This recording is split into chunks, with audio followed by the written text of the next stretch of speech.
All right, welcome everyone to a new episode of the Roscoe's Wetsuit Neuro podcast. I am your host, Toby Passman. Roscoe's Wetsuit Neuro offers premium brain health coaching to clients globally interested in peak cognitive performance, and will soon be offering targeted neuromodulation treatments, including QEEG brain mapping, EEG neurofeedback, transcranial stimulation, and more to clients in the South Florida area, Miami, Fort Lauderdale, starting in November of 2021. Go ahead and check out roscoeswetsuitneuro.com for all of the latest information. Sign up for our newsletter and book a coaching session today. On to the show. Today we have a very special guest, Rita Farruggia. Rita is a self-care, self-love, and personal development expert. She's the founder and CEO of HappyBeingWell.com, which is a wellness e-commerce site. HappyBeingWell.com offers the tools, products, education, and inspiration to use in our daily spiritual practice. Rita is certified in Neuro-linguistic Programming, hypnosis, and Reiki. So Rita, welcome to the show. Thank you. Thanks for having me on this show. I love this show because I love anything that talks about brain health and how to improve our brain performance. And really, it's such a complex topic, as you know, and it's something that more people need to pay attention to. Well said. What originally got you to pay attention to this sort of stuff? Well, it wasn't by choice. 18 years ago in 2002, gosh, it's such a long time ago. I acquired a traumatic brain injury. I was a victim of, I was basically run over by an SUV. And so that led to a traumatic brain injury where I had to literally relearn how to, regain my ability to speak again. It would have basically word finding problems and memory problems, cognitive fatigue.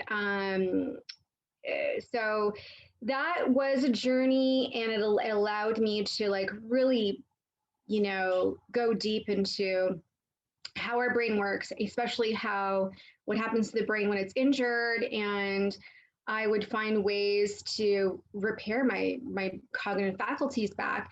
And so that was a huge awakening journey into brain health and brain training, and all that encompasses, basically rebuilding your mind and rewiring your mind to have it functioning again. So, recreating neural pathways again. And yeah, so it was, it made me a better person for it because of the awareness levels involved in that process, like huge awareness. I had to be the observer of my own mind, not by choice. It was like it just happened because I was a prisoner in my own mind. When someone would talk to me, I would hear them. I understood what they were saying, but I couldn't fully articulate. Like I would in my mind know how to respond, but I could not, I couldn't speak it out in an articulate fashion. I couldn't really fully express it due to the cognitive fatigue involved that involves, inputting information, processing it, and then having, doing that work to do the output. So that was I literally experienced being a prisoner in my own mind in that respect. So that allowed me to really get to know really who I was, because I got to be the observer of my thoughts, because I literally would hear them really for the first time in terms of a social setting. Because, when we're interacting with people, we don't really, most people don't really think what their responses are. We're just acting on default based upon our programming that we've acquired through our experiences, what we've learned. We formulated our personalities around that, our beliefs, our values, what we know, and then it just comes out, right? So yeah, so I could talk about this for hours. What were some of the biggest like healing modalities that you found to be really useful following the brain injury? Mhm. Honestly, there are so many. I think that it was an integrated approach for me based on, you know, my like prior values of a lifestyle that I was leading. Like meaning like prior to the accident, I was already like I had a, like I would work out, right? So I was like I'd work out regularly prior to that accident. So that was like I had a lot of pros for me in terms of jumping into habits that I already had formed that would help me to accelerate my healing process. Because I know, as you know, when we work out, it increases, we release serotonin and dopamine levels, and our brain functions. We're much more sharper after a workout, right? We can process information much faster, and so that definitely helped with because I was still a university. Actually, I had to pull out of university at the time, but I did re-enter. And I definitely would take supplements. I was supplementing prior. Again, that was a part of my lifestyle. But I was really like making sure I was taking my fish oils and vitamins and such. And I was seeing a multitude of therapists that also, reinforced, a healthy living lifestyle, like the chiropractor. Because obviously, when you're physically hit by an SUV, I had to see a multitude. I had a kinesiologist, a chiropractor, speech pathologist, a cognitive behavioral therapist. I had a case manager managing all the therapies, and a therapist. So yeah, so they the chiropractor and the would obviously reinforce nutrition, and like these are little things though. I would say they helped accelerate the major things. The major things were doing brain training. So like I said, I lost my ability, like my short-term memory was wiped out. Like if I were to have a conversation with you, 18 years ago, I would do a lot of word finding. I would have a lot of word finding problems. I definitely would forget that I even talked to you like 5 minutes after the conversation. Like, I would be, if you emailed me like, hey, great conversation, I'd be like, what? We had a conversation. So, so that involved me doing things that were not necessarily fun in order to regain my memory. For example, I would, back in 2002, like there was the cassette player. So I had to pop in a cassette tape and listen to various sentences and, listen to someone instructing me to like fully listen to the sentence and then having to like listen to the instructions and pause it and repeat back, what was the first word of the sentence, like what was the third word of the sentence. Started off as easy, then it got more complex and more challenging as you went on. And I think that also what I was learning during this process, because obviously when you lose something that we just take for granted, and obviously at the time I was a university student, so obviously that was a huge value. It was, that was a huge part of my identity.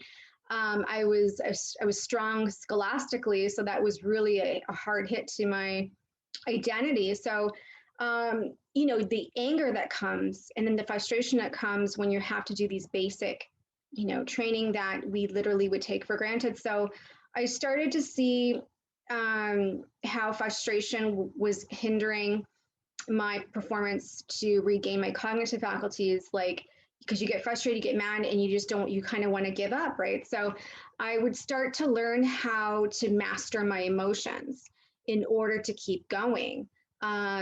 Because, and I would do things like I was looking and I would find ways to make it fun.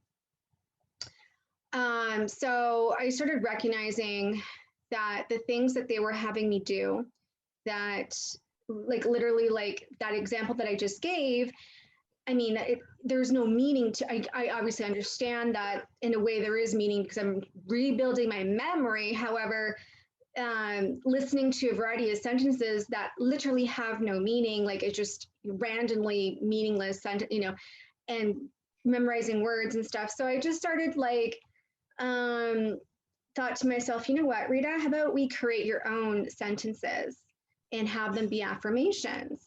And then memorize, what's the fifth word, what's the sixth word in each affirmation. So I started to really kind of come up with my own fun ways to rebuild my mind, like regain those cognitive faculties and make them stronger. And I used visualization as well, like, doing things like this, it's not always fun. Like it's like, oh, I want to do brain training today. Yeah. So I would visualize myself doing the activity and also like visualizing the end result of the activity. What's this going to lead to? What's the, what will this allow me to be once I rebuild my mind? So that's some of the things I incorporated.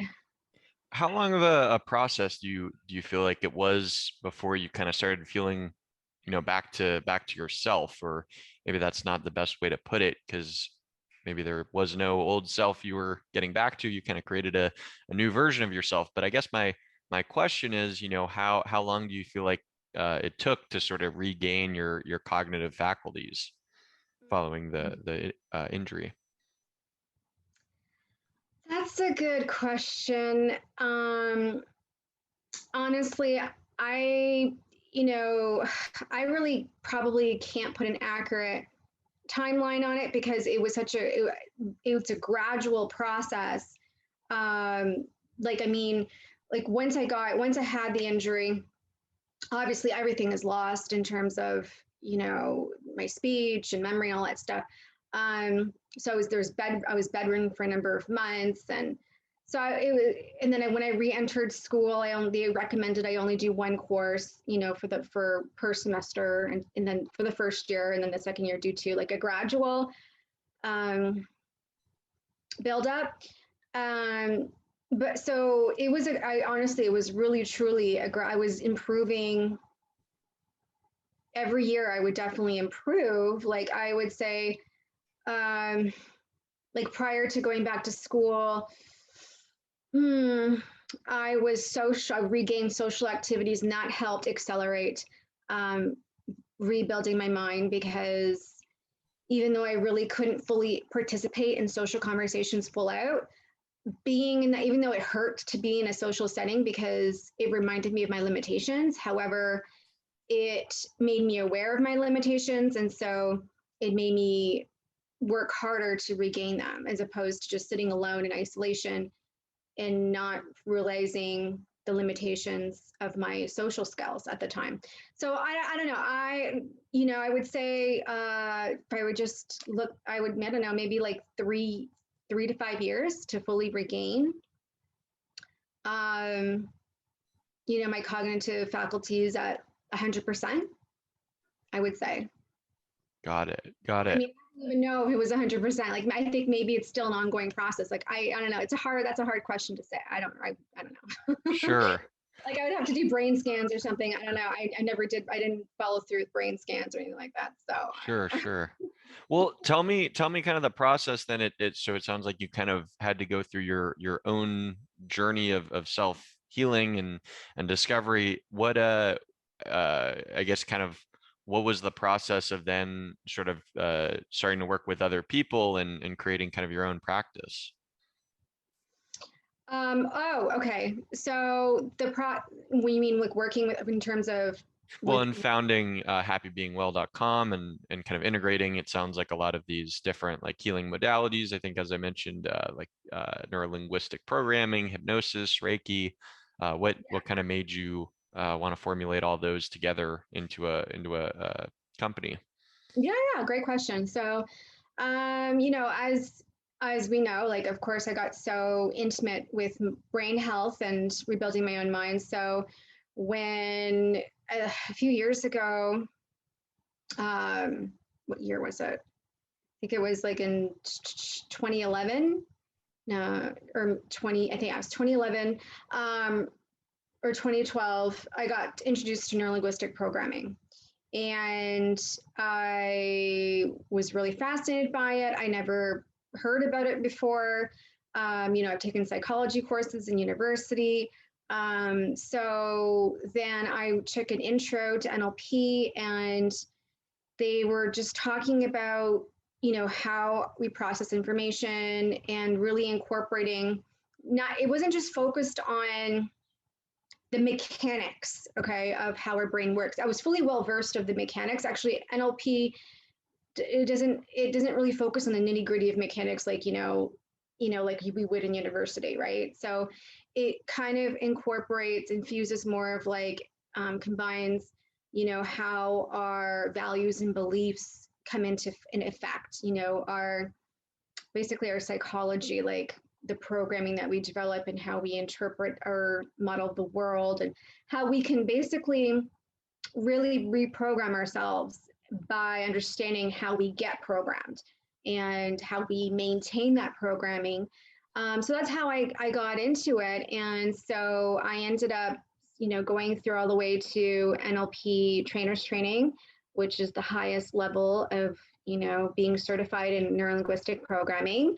And through that training, there was a hypnosis option, which I also took. It was integrated. And I've studied Reiki, got certified in Reiki as well, because, energy transference, which also is discussed in neuro-linguistic programming. It is proven that we do release neuropeptides into the air, and we definitely can feel each other's, thought waves, so that's what drew me to it. And then I was working in corporate, in a marketing agency. And, in my off hours, part-time weekends, I would take on NLP clients. I would run a women's group on weekends. I would teach meditation classes at the marketing agency during lunch breaks. So I, that's how that happened. And then, my lifestyle really helped me deal with stress, and really helped me maintain a peak performance in terms of, we live in a stressful society, right? There's a lot of different stresses, especially like today, for example, like the pandemic, dealing with difficult people, managing our time, and all of the challenges that come in our day-to-day life in society. So, diving deep and really implementing, setting boundaries, recognizing that if somebody is, treating you badly, or, in the corporate world, there's always this very competitive energy there, because there's only so many promotions to go around. There's always this, there's like a toxic environment, and so dealing with that, realizing that, whoever is being negative towards you, it's not about you, it's about them, it's their stuff. And so how Happy Being Well got formulated, it's basically a combination. I've been a digital marketer for over 10 years, and also living a very I'm on, a spiritual lifestyle. Like I'm very I do yoga. I do meditation. I do a lot of guided meditations, visualizations, which helped me recover from the accident.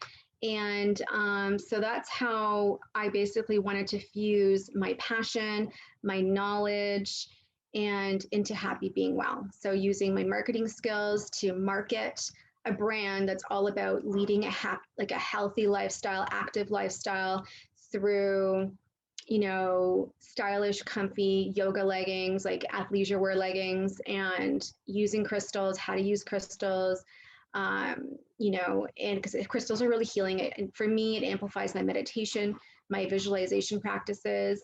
And, I love to do bath time, to try to, for days where I'm super, super busy and I just kind of want to basically hijack into a relaxed state. By relaxing my nervous system, I just, immediately jump into warm water with some bath salts and, candles and sage. So that's my lifestyle.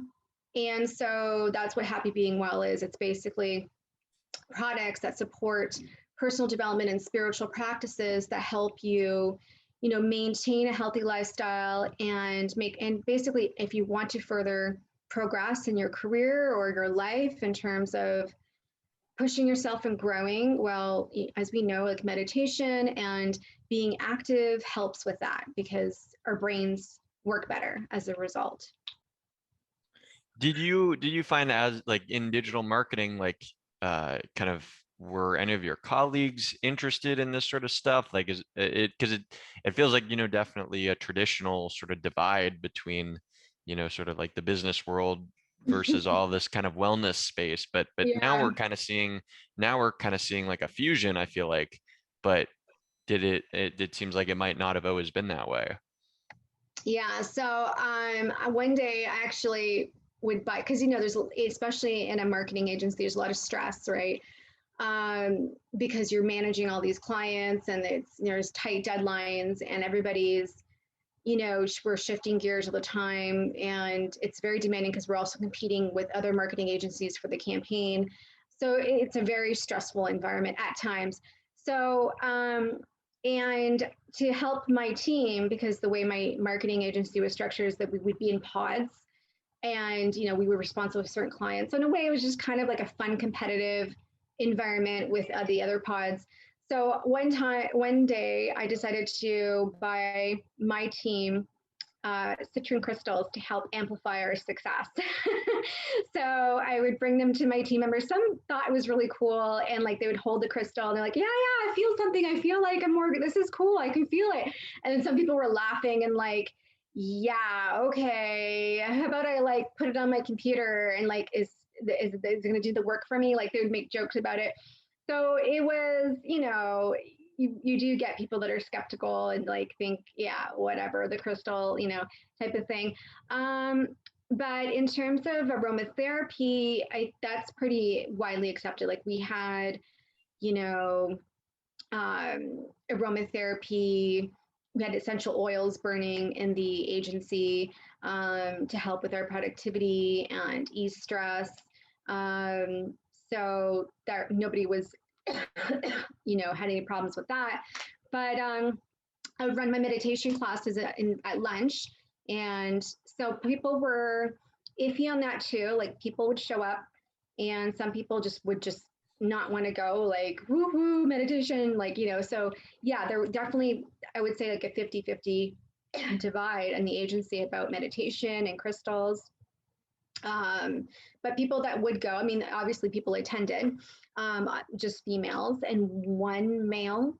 Um, and they got addicted to it. They really felt it helped them with their productivity levels and eased their stress after the meditation. And then sometimes, our agency was the leadership team was really cool with like people managing their own time. Like there was never, if you needed a break, as long as you got your work done. So sometimes people would come up to me, Rita, I need a meditation session. Can you meditate? Right. So that was funny. That was kind of cool. So yeah, that's been my experience, in the corporate world, fusing the two worlds together. Awesome. Well, what's it been like, running Happy Being Well as far as kind of just the getting into kind of the wellness space, like as a businesswoman? Um, it's been fun. It's been interesting and fun. Like there's so many gamuts to it.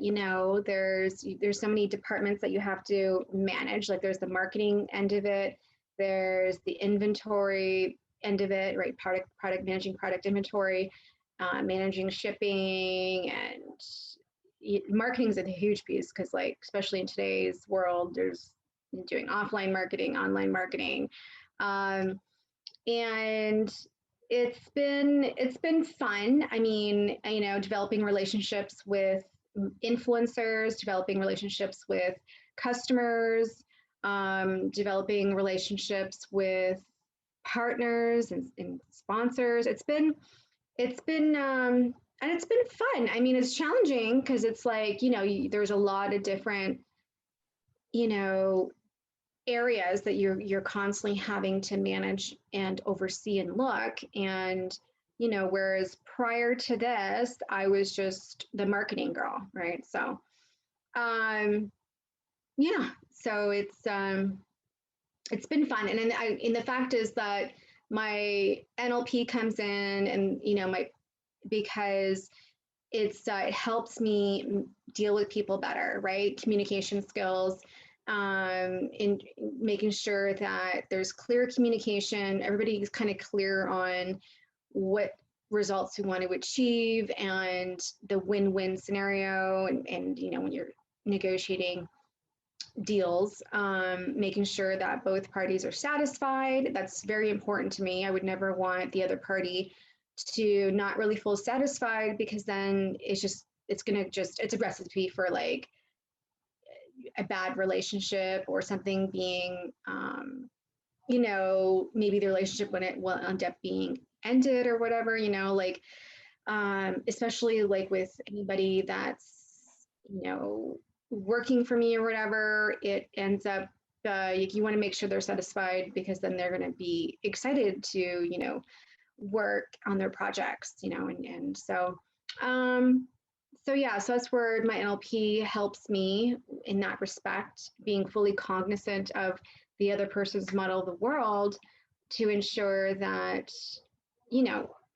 we're just happy and we're getting stuff done and making it fun. I think making stuff fun is very, very important, in my journey. And for me, it's, building this business, making it fun, like how I rebuilt my mind, making it a fun process, because then you're going to do it. You're going to want to do it and not want to quit or self-sabotage yourself and get into a negative attitude. So there's a lot of reframing going on as well with myself, and helping other people reframe thoughts, into more positive, more productive thoughts. Yeah. Something I want to just touch on something that you had mentioned, as far as you mentioned about NLP helping to understand kind of other people's model of the world. And I was wondering if you could just kind of elaborate a little more on that, and maybe if you could give like an example of how that may have played out, in a business setting, in your experience. Mm-hmm. Um, so I'm trying to think of one in a business experience.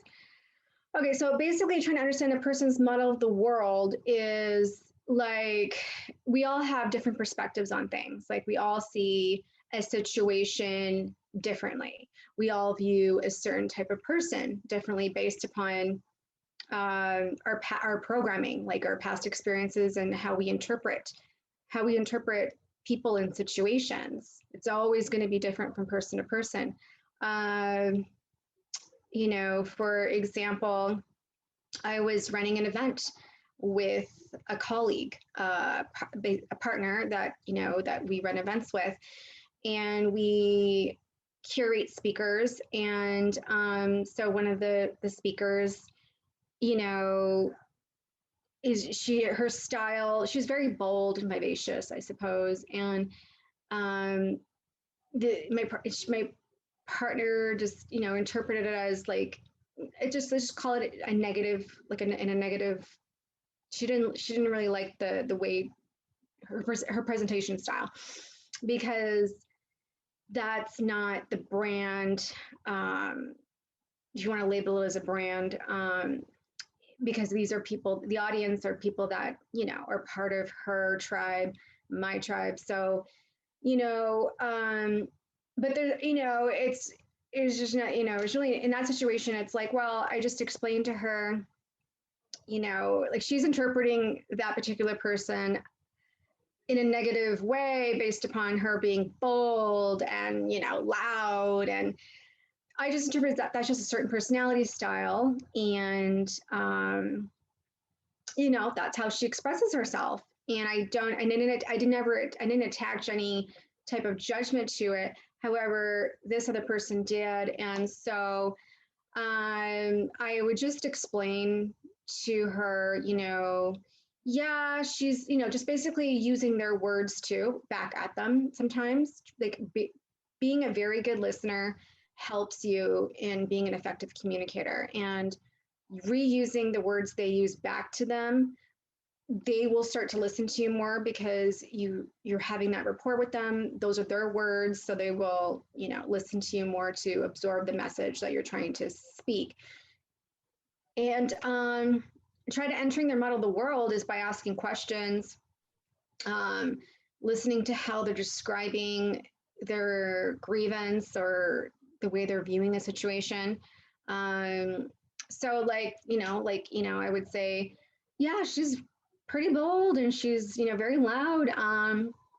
And so that's how she expresses herself. And so how would you view that as a problem? And trying just to get them to fully articulate how that actually is a problem, just by asking key questions to have them dive deep, because obviously most of the time there's just an association to that particular personality style that's not really, it's just maybe somebody that in their past that they have encountered that was not a good relationship or something, and it's just a trigger. And now the programming in your mind or anybody's, someone's mind, when they're not cognizant of it, they're going to just by default label them as, a negative attachment to it, right? Because of that past programming with that particular person from your past that had that personality style. So trying to get them to realize that in a very gentle manner, just by asking questions that kind of forces them to dive deep and explore that further. Awesome. So it sounds like just kind of taking steps to understand someone else's perspective who you might not share the same perspective, but if you can at least take measures to understand their perspective, you might be able to kind of be more successful in communicating with that person. Absolutely. Yeah. Yeah. Yeah. And just trying to be neutral as possible and don't attach any judgment to it. Because at the end of the day, everything's an association based on our personal past histories. So just being cognizant of that helps you be neutral. Awesome. What are some of the other steps that you feel like have been helpful just in your own kind of personal growth journey, whether that be different healing modalities or did you ever kind of go like get coaching, life coaching, or what else do you feel like kind of has helped you get to where you are today? Mm-hmm. What has helped me to get to where I am today? I've had various coaches, but for me, because I was really my own coach to kind of get me to rebuild my mind, and I was doing practices. I naturally, I was so motivated to get better. I when I started visualizing myself, I would use visualization techniques to get me through university. For example, if it was a challenge for me to study or write an essay, I'd visualize myself writing the essay, being on my computer, typing it out, studying, and that would just propel me to do the activity. And I don't even at the time, I just kind of developed that on my own. I wasn't when I was in university, I wasn't, well versed in personal development. I didn't even know who Tony Robbins was actually. And so, actually, after I graduated university, my first job, I was I was a business instructor for a private college. And then that forced me, I ended up getting into meeting, like I ended up getting introduced to Tony Robbins material by accident because I wanted to motivate my students to study and perform well in their class.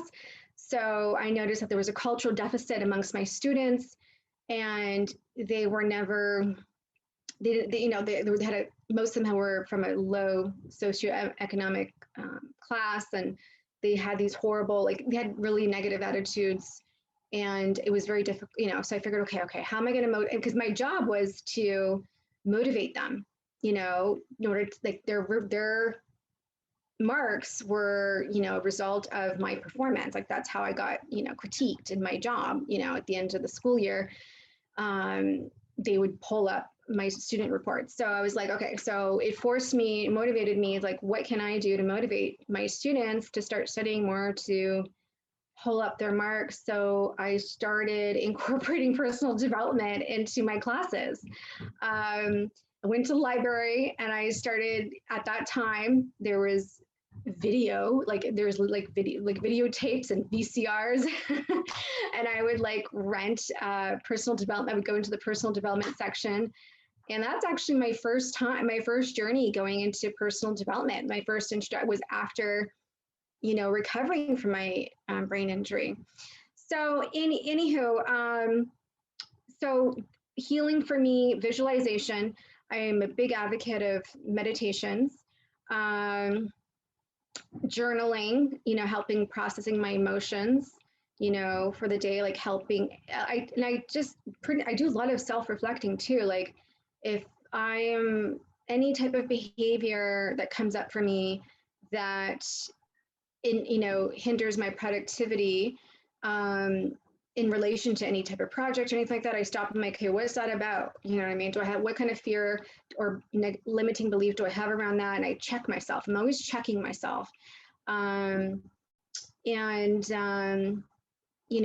always being grateful for what I have. Like I'm always cognizant, grateful for everything. Always, that's my daily routine. And I incorporate my affirmations with my self-care rituals, like, when I put on a clay mask, which are very healing, and it's when you put it on a clay mask on, it's 100, well, they're 100% natural, so it's why they're healing, and it's very soothing and relaxing when I put them on. I do my affirmations. One of my favorite affirmations I do is, every day I'm getting better and better in every way. So those are a few of my practices that I do to, make sure that I'm, taking care of my mental health, being productive, and just checking in with myself, just to make sure, because every day I would say we do have to reset ourselves. Once we go out into society, as you probably know, our unconscious mind, literally, like we have like mirror neurons, like we mimic things, whether we're aware of it or not. A study has been done where if you go into a restaurant, you have a meal with a friend, and the restaurant, is packed, and you're having a conversation with a friend, and you're totally like consciously just aware of that conversation with you and a friend. However, go to a hypnotist after that and have them regress you, and unconsciously you'll know every single conversation in that room. So, so if we're recording everything around us unconsciously, then, we kind of, that's how I check myself, because I might be picking up something that might be slipping into my unconscious programming that might be playing out unconsciously for me. So I've noticed that actually with the pandemic.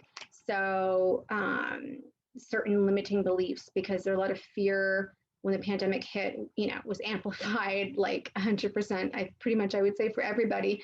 And that started like seeping into my programming in other forms, like in managing my business, and you know what I mean, making investment decisions, right, stuff like that. So yeah. Rita, what would you say as far as like kind of going forward, just both in your personal life, I guess, along with your business, as far as what you're hoping to like kind of where you see yourself going, whether it be with other kind of healing practices or any like plans to do different things with your business or offer different kind of products or services or anything? Like what do you see kind of going forward? Yeah. So going forward, I do want to expand more with Happy Being Well. So right now it's predominantly focused, it's pretty much products like leggings, the crystals and candles and oils, and organic soaps and organic clay masks. So basically products for your day-to-day self-care, spiritual practices.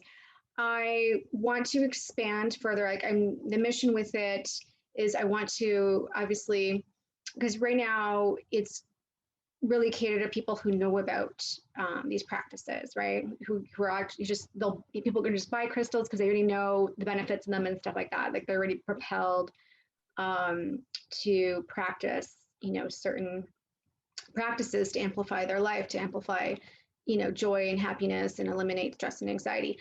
Having more education around Happy Being Well. So in the future, perhaps having a directory where people can tap into working with a yoga instructor in their local area. A lot of yoga instructors these days do in-home visits, like you don't have to go to a yoga studio, or a meditation instructor, or a life coach or a spiritual practitioner, and having there's going to be more video training, more video tutorials on how to use the products to incorporate into your day-to-day life. And, in terms of like a lot of people like me know how to use crystals or what the crystals are for and how do you incorporate crystals into your meditation sessions and why would you? And, and yoga, like, some yoga training videos will be up there as well. And in the future, I do want to have like, once hopefully once the pandemic is over, like where we must go back to 100% open capacity, having, big events and where I'm matching the audience with more speakers that can speak to living a mindful way, mindful practices, how to reframe their thinking. And so, yeah, so I would say, yeah, in the future, moving forward, the educational component will definitely be expanding. Awesome. Well, it was great having you on the show today, Rita. If people want to find out more about your company or get in contact with you, where would you direct them to? Yeah, so they can go to happybeingwell.com. There's an email newsletter on there. And they can go on Instagram at Happy Being Well and Facebook at Happy Being Well. So those are the two mediums that they can contact me on. Great. And for those of you who did enjoy the show, go ahead and like and subscribe to our YouTube channel. We're Roscoe's Wetsuit. You can also find audio versions of the podcast available on Spotify, Stitcher, Apple Podcasts, and just about anywhere else that audio podcasts are available. Also, if you did enjoy the show, I'd really appreciate it if you could leave us a 5-star review on Apple Podcasts. That would be greatly appreciated. Rita, again, I wanted to really thank you for sharing all of your knowledge and expertise with us today, and thanks so much for your time. Thanks for having me. I enjoyed being on your show.